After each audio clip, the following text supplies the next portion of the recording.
behind bars betrayed. Sexual assault in women's prisons. Imagine being locked away, stripped of your freedom.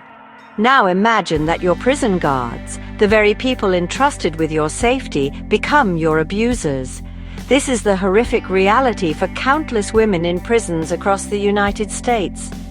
Sexual assault by corrections officers is a grave violation of human rights, yet it persists at alarming rates. Studies reveal that approximately 4% of incarcerated women experience sexual assault by staff each year. These assaults have life-altering consequences. Some women become pregnant as a result of this abuse, adding another layer of trauma to their already difficult situation. One case that shook the nation involved corrections officer at MCI Framingham. He was indicted on charges of rape and assault against female inmates. The power imbalance between guards and inmates creates an environment ripe for exploitation. Many women fear reporting these assaults, fearing retaliation or disbelief. The trauma doesn't end with the assault. Victims often face long-term psychological damage, including post-traumatic stress disorder, anxiety and depression. This abuse of power is unacceptable.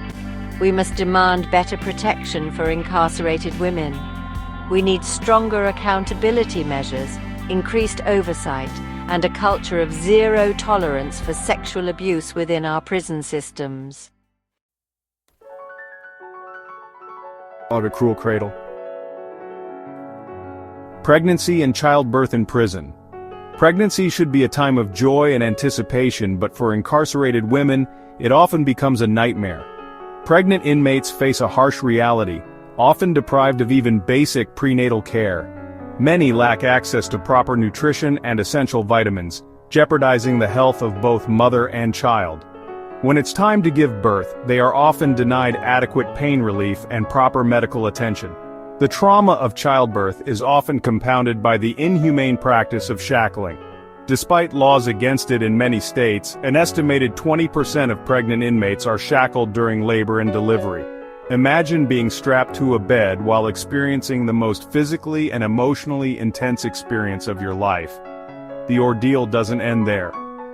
Postpartum care for incarcerated mothers is often minimal, leaving them with little support during a time when they are most vulnerable. This lack of compassion and basic health care is a stain on our collective conscience. We must advocate for more humane treatment of pregnant inmates. They deserve access to quality prenatal care, respectful labor and delivery practices, and comprehensive postpartum support.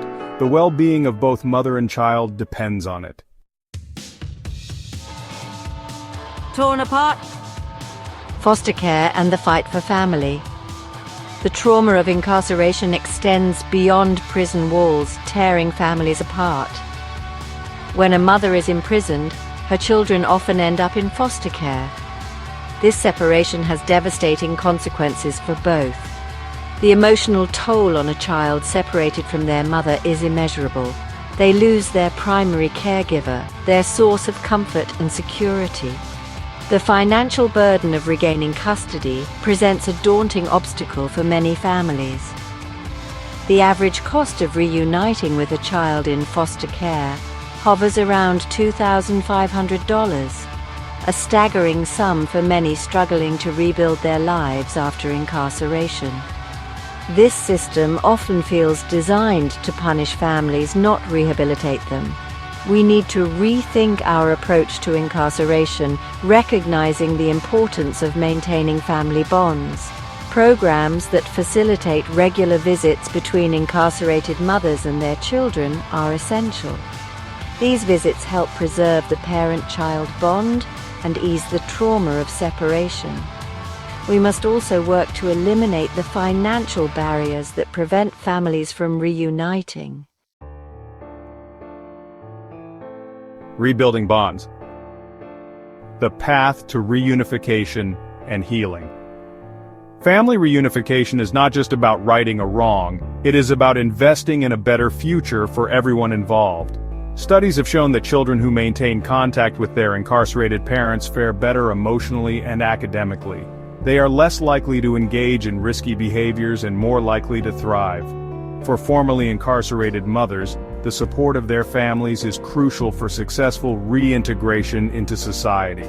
Strong family ties reduce recidivism rates, making communities safer.